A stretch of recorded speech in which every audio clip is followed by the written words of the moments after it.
네, 방금 전 KTNG가 실적 내놨는데요. 올해 2분기 영업이익이 2,862억 원으로 전년 동기 대비 15.1% 증가했다고 밝혔습니다.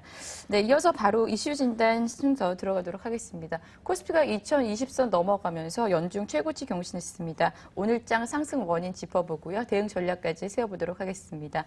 임노중 IM투자증권 투자전략팀장 전화 연결되어 있습니다. 팀장님 안녕하십니까? 예, 안녕하십니까? 네, 코스피 지수가 본격적으로 좀 상승 흐름을 보이고 있는 것 같습니다. 오늘장 상승 배경 어디에 있다고 보십니까? 국내 시장이 지금 종합지수지수 2020을 넘어서 사상 연중 최고치를 기록하고 있는데요. 국내 시장의 상승은 원동력 글로벌 경기 회복입니다. 글로벌 경기 회복을 기반으로 한 외국인 자금 유입인데요. 현재 이 시간에 외국인 자금은 1,000억 가까이 지금 순매수를 보이면서 국내 증시 상승을 견인을 하고 있는 상황입니다. 반면에 기관들과 개인들은 지금 매도를 하고 있는 상황인데요.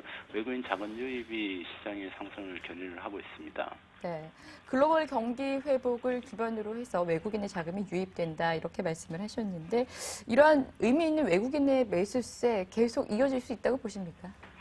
일단 외국인의 매수가 이어지기 위해서는 세계 경기 회복이 계속 진행이 돼야 되고 거기에 따른 글로벌 유동성이 위험자산 선호도가 커져야 되는 상황입니다. 근데 지금 현재 세계 경기 쪽을 보면 미국을 중심으로 한 경기 회복은 계속 진행이 되고 있고 앞으로는 조금 더 회복이 강해질 걸로 보여지고 있습니다. 네.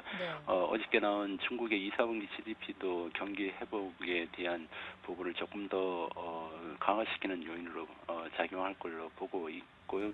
그렇다면은 글로벌 유동성은 위험 자산을 쫓아서 계속 이동할 걸로 보여집니다. 그래서 그 일부의 자금들이 지금 아시아 쪽에 이머징 마켓으로 유입되고 있고 국내 시장으로도 지금 유입이 되고 있는 상황입니다. 그래서 금년 내도록 아마 외국인 자금의 유입은 지속되지 않을까 그렇게 보고 있습니다. 네, 그 위험 자산에 대한 선호도가 커지면서 글로벌 유동성 자금들이 좀 우리나라에도 들어올 것이다 이렇게 분석을 해주셨는데 선진국과 신흥국 이렇게 좀 나눠본다면 어디가 조금 더 자금 유입이 더 클까요?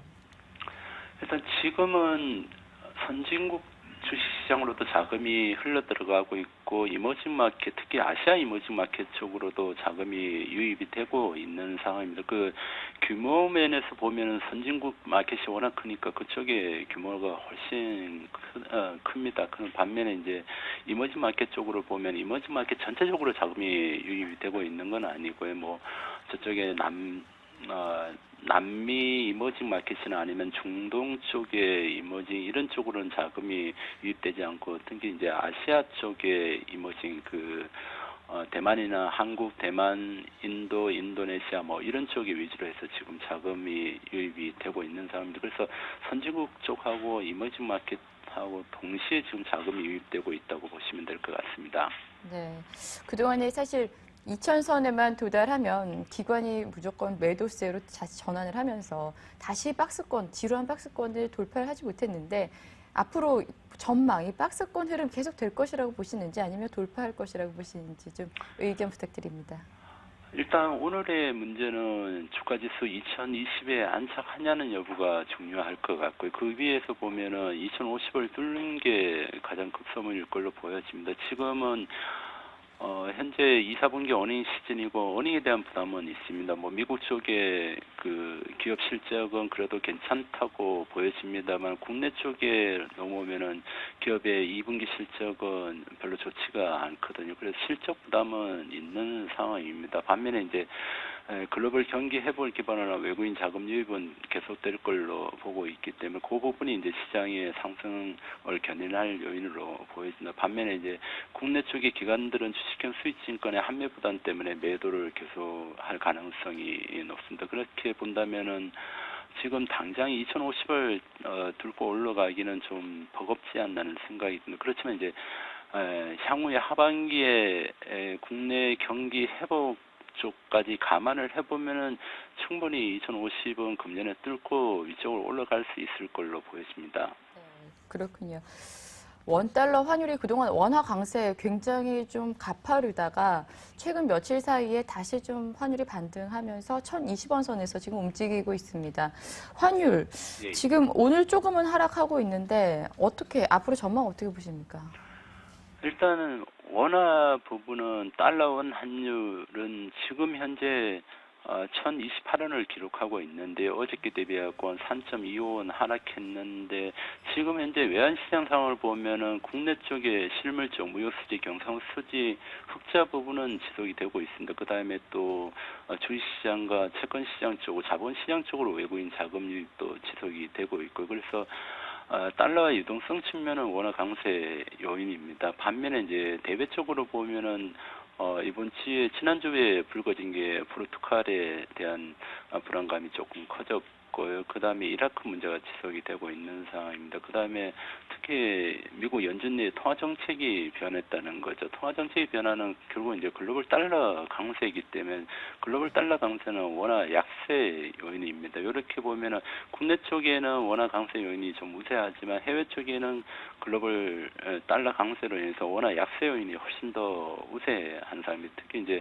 우리 국내 원화 같은 경우는 국제 결제 통화가 아니라는 측면에서 달러보다 강세로 계속 가야 될 이유는 별로 없다고 보여집니다. 그래서 이런 부분들을 감안을 해보면은 7월 초에 기록했던 달러 원환율 1,008원이 거의 금년의 바닥으로 보여지고 있고 하반기에는 원화가 좀 약세를 나타낼 걸로 보입니다. 그렇지만 이제 국내 들어오는 달러 유동성 요인 때문에 급속히 약세로 가기는 좀 어렵다고 봅니다. 그래서 연말 정도는 한 1,050원 정도는 가지 않을까 그렇게 예상을 합니다. 네. 연말로 갈수록 지금 한 저점이라고 보시는 건가요, 그러면? 네, 그렇습니다. 이미 네. 저점을 통과했다고 보여집니다. 네. 얼마 전에 기사 중에 원달러 환율이 980원이 되면 샤넬백을 사러 가야 되겠다, 뭐 이런 기사가 나면서 지금이 환율 저점이구나, 뭐 이런 기사 분석 기사를 본 적이 있는데, 예, 지금 이제 팀장님께서도 지금 저점이라고 보고 계시네요. 네, 이번에 이제 글로벌 시장, 뭐 이제 현 구간에서 좀 체크해야 봐야 될 변수, 우리가 주목해야 될 변수 있다면 뭐 어떤 걸 좀 봐야 될까요?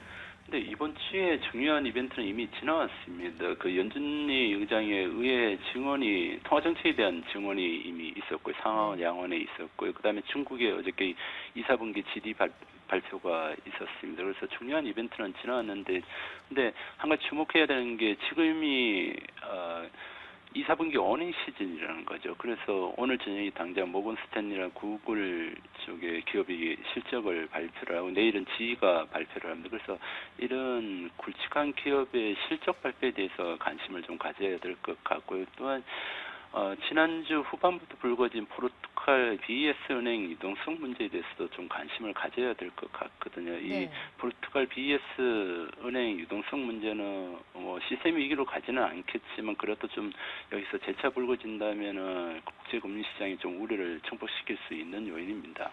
네, 그렇군요. 감사합니다. 말씀 잘 들었습니다. 예, 감사합니다. IM투자증권 임노중 팀장이었습니다. 네, 이 시각 뉴스룸에서는 어떤 이야기 오가는지 살펴보고요. 머니트렌드 코너 이어집니다.